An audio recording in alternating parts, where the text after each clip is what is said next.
Hasta aquí lo que está dando de sí la actualidad en esta mañana de jueves. A continuación pasamos a hablar ya del análisis de un tema que preocupa mucho, la tendencia al alza en el número de suicidios. Castilla y León es de las comunidades autónomas de España, pilar en las que las tasas son más altas de suicidios por 100.000 habitantes. Sí, bien dices, Eduardo, Castilla y León está entre las comunidades autónomas con mayor tasa de suicidio de nuestro país.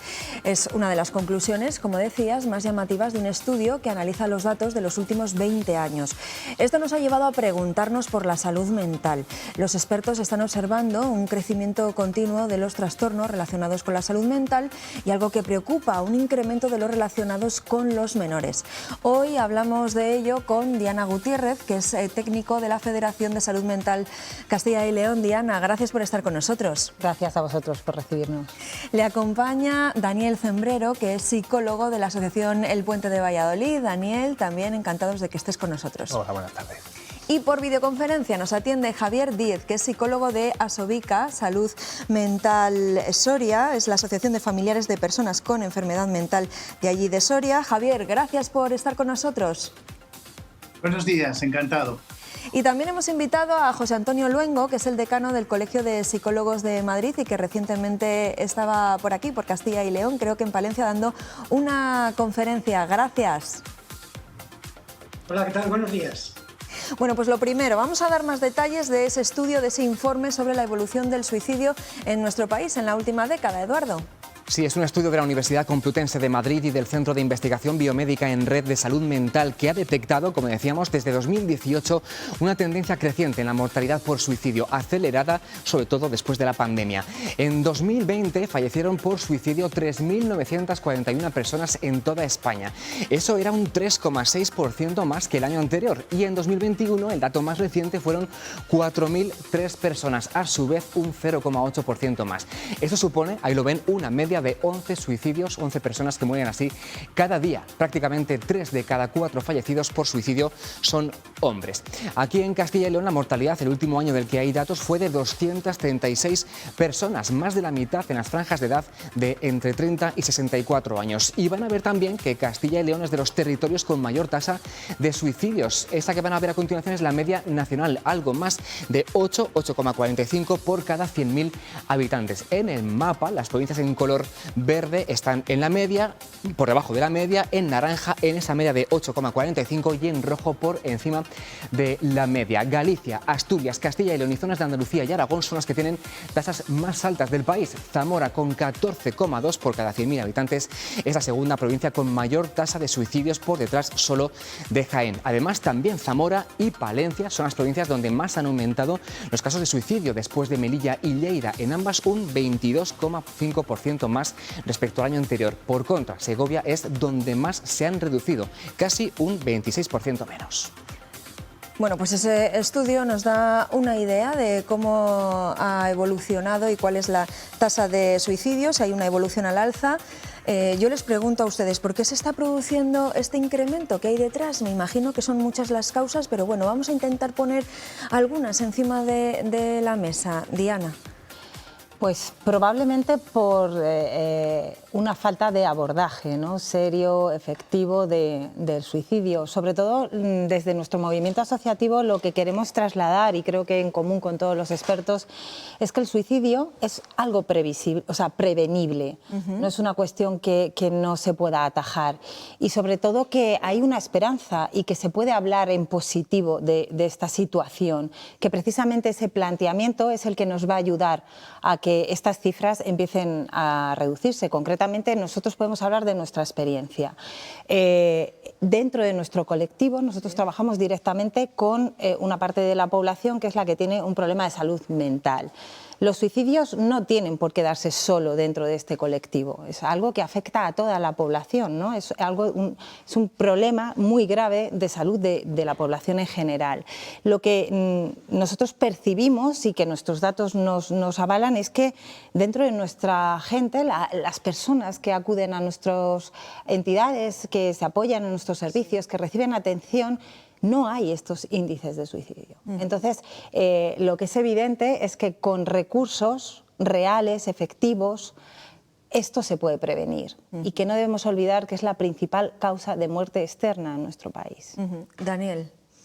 Cuéntanos, no sé, qué causas, qué razones, qué hay detrás de todo esto que, bueno, nos alarma. No solo el incremento de suicidios, sino el incremento, luego lo hablaremos, de los trastornos mentales. Parece que ahora, gracias pues a ciertas personas que son visibles, sobre todo, famosos, bueno, pues parece que se está poniendo un poco ahí en el debate. Pero, ¿qué hay detrás? ¿Qué es lo que pasa?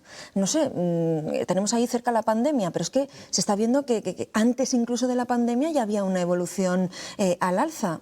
Cuéntanos, Daniel. Yo creo que hay que barajar distintas cosas que son realmente importantes y que habría que poner encima de la mesa.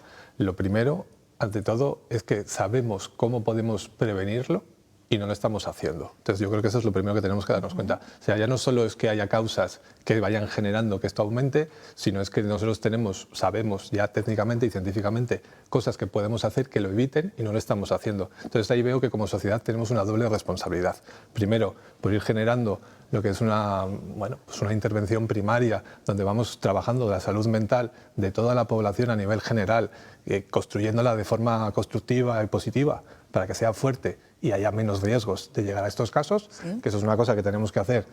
La sociedad es un conjunto y después, evidentemente, ya cuando estamos hablando de personas que están en riesgo, gente porque tiene un problema de salud mental o por otras diversas causas vitales, que también sabemos que son riesgos, poner ese índice. Igual que en otros momentos, cuando conocemos que por ciertas circunstancias puede haber un riesgo de algo, ponemos una precaución y preveemos qué puede pasar y hacemos un reconocimiento y hacemos no sé qué. También ahora mismo ya tenemos datos y sabemos que hay causas que son, bueno, pues pueden dar pie a ello. Entonces tendríamos que tener esos mismos miramientos. Y si ponemos en serio el suicidio y nos dejamos ya de vergüenza, si nos dejamos ya de... Porque hay muchos mitos, ¿no? Sí, muchos tabúes. De tonterías, o de esto no me puede pasar a mí, o no, a mi entorno, tal. No. Esto es una problemática real, es una problemática que le puede pasar a todo, igual que le puede pasar a todo el mundo un accidente, o igual que todo el mundo, pues empecemos a concienciar, igual que hemos gastado muchos recursos, bien hechos, en concienciar a la gente por accidentes de tráfico o por otras causas, empecemos a poner aquí el índice en concienciación colectiva de todo esto. Nosotros desde todo nuestro movimiento asociativo, como bien ha apuntado Diana, trabajamos con un colectivo muy claro, trabajamos también con todas sus familias y trabajamos con una idea de sensibilizar, pero bueno, yo creo que el tema de poner más recursos, de poner el índice en ello, todo eso es un capítulo que tenemos pendiente. Claro, y sobre todo los recursos de los que luego intentaremos también hablar. Javier, desde Soria, este estudio del que hablábamos y que le preguntaba yo antes también a Daniel, bueno, pues observa que sí, se ha incrementado la tasa de suicidios a raíz de la pandemia, pero que es algo que se veía 2 años antes, en 2018 también. ¿Cómo lo analiza, Javier? Lo primero que quiero decir es que me encanta poder participar y que se hable de estos temas. Seguramente el hecho de que podamos estar hablando hoy aquí de esto es una buena señal, porque son cosas que no se hablaban. Hay otros temas que están todos los días en los medios de comunicación y está bien que así sea, pero este era uno de los típicos temas que es un poco tabú y como antes habéis indicado, hay falsos mitos, cosas que parece que no se puede hablar, que si se habla se incentiva el suicidio, pero entre esos falsos mitos pues estaba que incluso no se puede hablar con la persona que puede tener riesgo de suicidio, y entonces nosotros sí somos partidarios de poder hablar y sí somos partidarios de que estas cosas que hace 2 años o que hace algunos años no se hablaba, pues ahora se puede hablar y bueno, nunca es tarde. Ojalá hubiéramos hablado de estos temas antes, pero es cuestión de empezar a hacerlo ahora e intentar prevenir que sí se puede. José Antonio, ya por cerrar esta primera pregunta, ¿qué es lo que ve como experto? ¿Qué factores, qué causas hay detrás de este incremento? Bueno, en primer lugar decir que estoy muy de acuerdo, muy en consonancia con lo que se ha dicho por parte de los 3 compañeros de la mesa. Decir que estamos fallando como casi siempre, porque nos vamos al final del proceso. Y entonces, efectivamente, nos preocupa nos preocupan los números, los guarismos, los porcentajes, las prevalencias, etcétera, y eso lógicamente es necesario. Lo que no se mide bien, sobre lo que no se mide bien no se actúa bien. Pero el asunto tiene que ver con que casi siempre en este tipo de debates el tema de los recursos acaba saliendo como una recurrencia. Y pensando sobre todo en recursos en el marco de la atención especializada en salud mental. ¿Son necesarios ahí? Por supuesto que sí. Son necesarios para atender, para cuidar, para tratar la enfermedad, los trastornos, las dificultades graves de las personas. Pero si no actuamos en el contexto preventivo, en lo que la Organización Mundial de la Salud detalla, sustancia como prevención universal, y en la selectiva no lo vamos a hacer bien. Nosotros sabemos que hay colectivos muy vulnerables. Entre ellos están las mujeres, están las personas con discapacidad, están las personas que se sienten solas. Esto puede tener mucho que ver también con una parte de nuestro país que llamamos vaciado, ¿no? Pero también están los niños, las niñas y los adolescentes como colectivo, como franja de población muy vulnerable. Y José... El trabajar en los centros educativos siguiendo el diseño y desarrollo de planes para la prevención de desajustes y desórdenes emocionales, el trabajar en estos colectivos especialmente sensibles y desfavorecidos, el incorporar la soledad no deseada como un auténtico problema de salud pública también va a ser imprescindible para considerar que los recursos tienen que estar también en contextos primarios. Se ha hablado de la atención primaria de manera muy acertada. Hay que hablar de la atención, de la prevención en los centros educativos.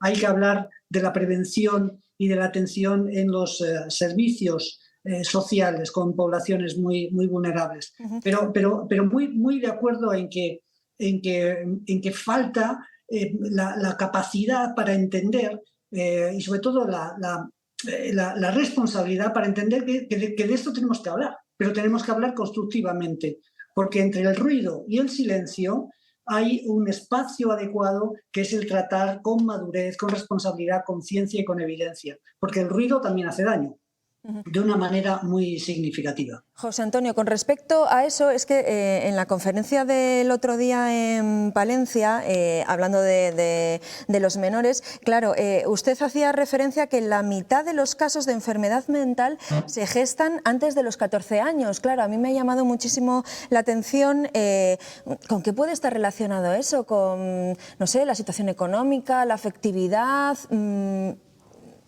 Dígame usted. Es una pregunta muy interesante.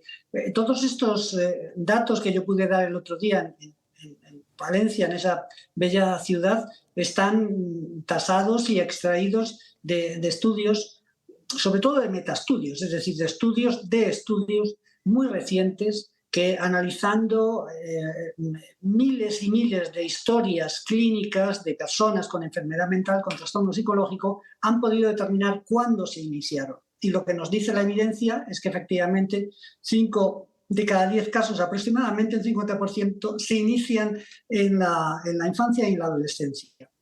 Esto es algo que se viene conociendo desde hace tiempo, pero sin embargo no se han puesto mecanismos para incorporar, allá donde están los niños y los adolescentes, incorporar estos medios para generar buenos planes y programas de prevención. Y se decía antes, y se decía muy bien, sobre todo para habilitar espacios que permitan a los chicos y a las chicas entender que el malestar psicológico forma parte de la vida, el tener capacidad para caerse y levantarse. Vivimos una etapa en la que la fragilidad se ha convertido prácticamente en el escenario más habitual. Niños y niñas muy frágiles. Llevamos 2 generaciones educando en un modelo asentado en la idea de incorporarlos en una especie de cápsulas. Como que los estamos sobreprotegiendo a nuestros niños. Efectivamente, esa sobreprotección se sabe, está suficientemente tasado científicamente, es tremendamente perjudicial. Pero en general crecer madurar, y sobre todo en estas edades, es siempre complejo. Pasar de la infancia a la adolescencia es muy difícil. A los adultos se nos olvida, pero son momentos en los que uno duda de todo. Duda de quién es, de cómo José Antonio, es. perdona que te corte, pero está Diana, claro, asintiendo, claro que voy a darles también un poquito de voz a ellos. Perdón, Diana, me ¿cómo no? imagino que lo que está apuntando José Antonio, ¿estás totalmente de acuerdo? Absolutamente de acuerdo y por llamarlo de alguna manera, porque además es una reivindicación que llevamos arrastrando desde todo el movimiento de salud mental, que estamos en toda España, es una asignatura de educación emocional.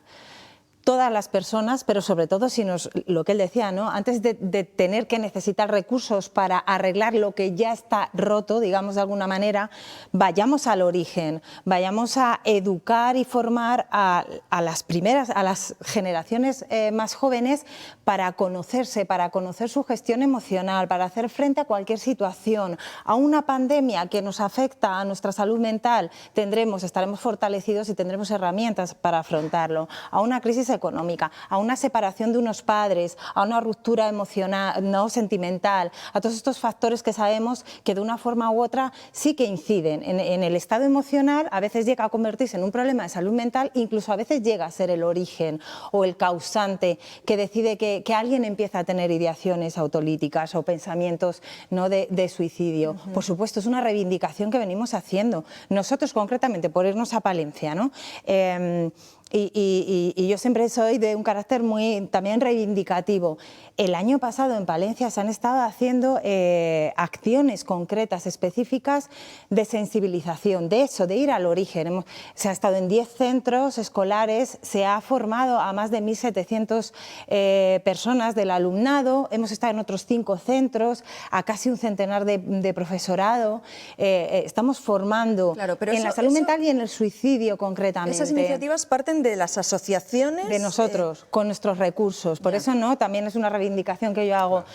Claro, hay muchas ideas, hay mucho papel, hay mucha teoría, hay un marco estupendo, pero necesitamos recursos. Sin recursos, nuestras entidades no pueden contratar personal. Si no hay personal, no podemos atender a la gente. Estamos sensibilizando y les decimos, chicos, chicas, si tenéis un problema, si os sentís mal, si tenéis un malestar, acudid a la sanidad, a vuestros profesores, a nosotros como movimiento asociativo, y resulta que se nos empieza a acumular gente, empezamos a tener lista de espera. ¿Por qué? Porque no tenemos recursos. Claro. Entonces, sí o sí, aunque suene a lo mejor a la sociedad, siempre vienen pidiendo cosas o recursos, es que sin recursos no podemos hacer efectiva ni la formación, ni la educación, ni la atención. ¿No? En el caso del suicidio es básico, fundamental, prioritario. En cuanto hay un índice de riesgo, atender rápidamente. Daniel, ¿cómo reciben los chicos, las chicas cuando vais a las, no sé si vais a las aulas de Castilla y León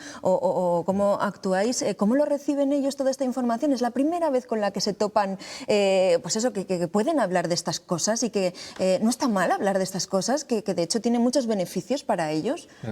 Esto es curioso cómo ha ido cambiando a lo largo de los años, porque cuando nos presentábamos en los centros y presentábamos proyectos de este tipo hace no tanto, desde las direcciones de los centros. Y daba como miedo, ¿no? Sí, Abordarlo. muchas veces decían, ¿por qué nos vamos a meter en estos jardines? Claro. ¿Qué pintamos, si no ¿qué pintamos nosotros claro, aquí? Sí, sí. Y eso en muy pocos años ha cambiado radicalmente. De hecho, ahora sí que hay mucha demanda por muchísimos centros educativos de trabajar estos temas, de ver cómo se trabajan estos temas, porque es verdad, todo el profesorado, yo creo que la mayoría entiende que es importante, pero no sabe cómo. No sabe cómo. Entonces, apuntando un poco lo que han estado diciendo los compañeros, yo creo que sí, que tendremos que ir poniendo encima de las mesas las herramientas que son útiles e ir viendo cómo se van ganando distintos puntos de vista y distintos colectivos, cómo vamos sumando fuerzas. Me parece que es vital. Hoy por hoy, tanto los centros como el alumnado lo trata con bastante más normalidad y eso es lo importante. Hoy por hoy la gestión emocional ya se está trabajando en el aula con por el propio profesorado, y cuando llegamos nosotros le damos un plus y igual nos centramos pues, en algunas cosas más concretas. Entonces, bueno, yo creo que ahí sí que está habiendo una buena evolución, sabiendo que no dejan de ser todo acciones puntuales. O sea, que lo que nos falta es sistematizar de alguna forma un proyecto de intervención que tenga un principio, tenga unos objetivos, que tenga un fin como tal. Claro. ¿Me Además, permites añadir? Nos comentan, ¿no? Al final tenemos muchas reuniones y ponemos en común las intervenciones que hacemos con el alumnado. Lo curioso que trasladan los compañeros de la psicología es que cuanto más joven es la persona, lo aborda los problemas de salud mental y de suicidio y de ideaciones suicidas de una forma mucho más natural.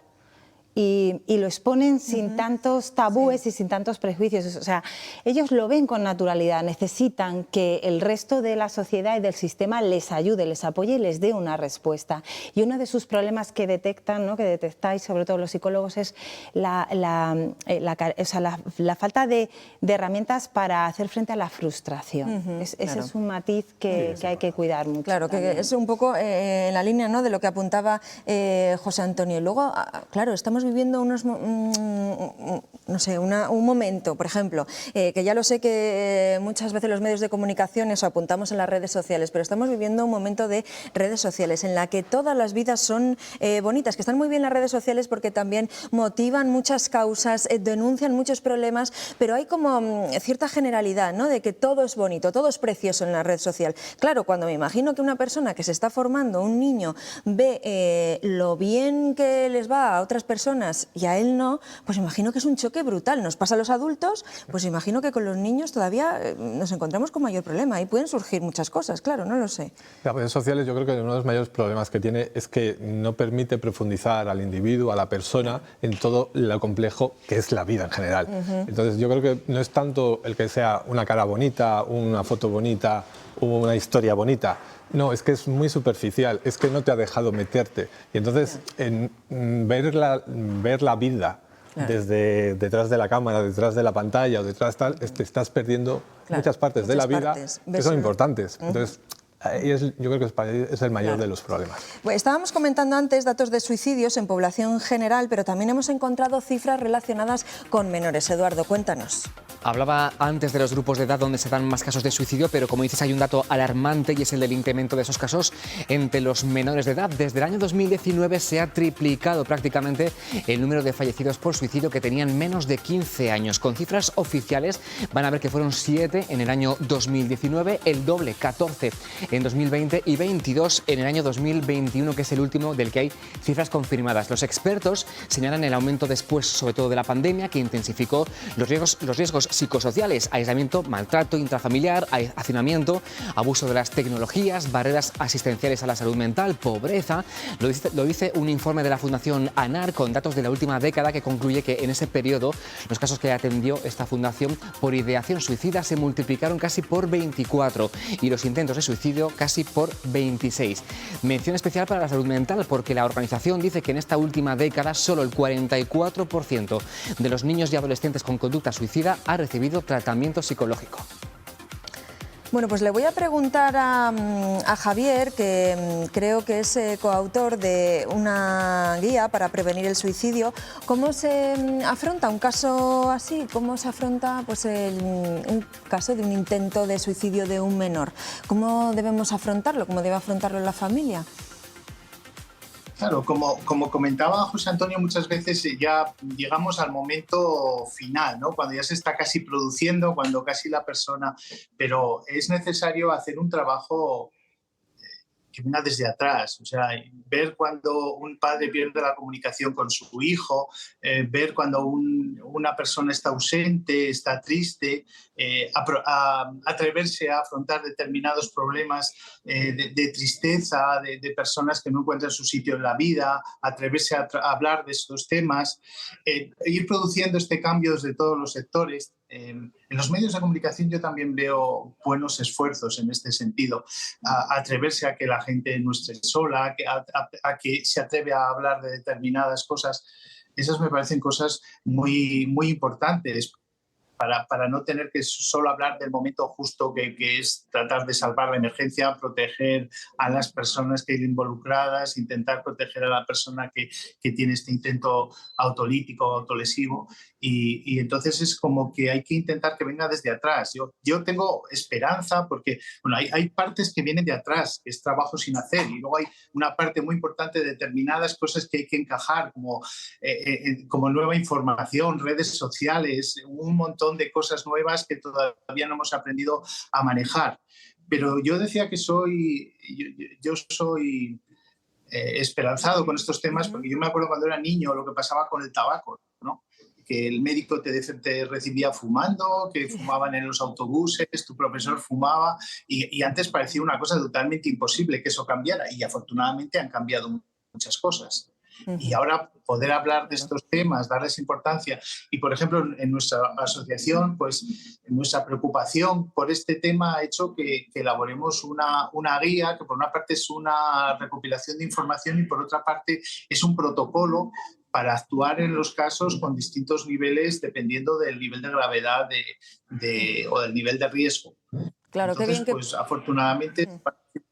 Sí, sí, sí. No, que te decía, Javier, que qué bien, ¿no? Que podamos tener algo de referencia, porque me imagino que estamos muy perdidos. Cuando nos ocurre un caso de este tipo, ¿no? O cómo enfrentarnos, pues no lo sabemos precisamente por lo que decíamos antes, ¿no? Porque nos daba en el pasado como miedo, y bueno, nos sigue dando seguramente como miedo, cómo actuar o enfrentarnos a la situación que nos encontramos.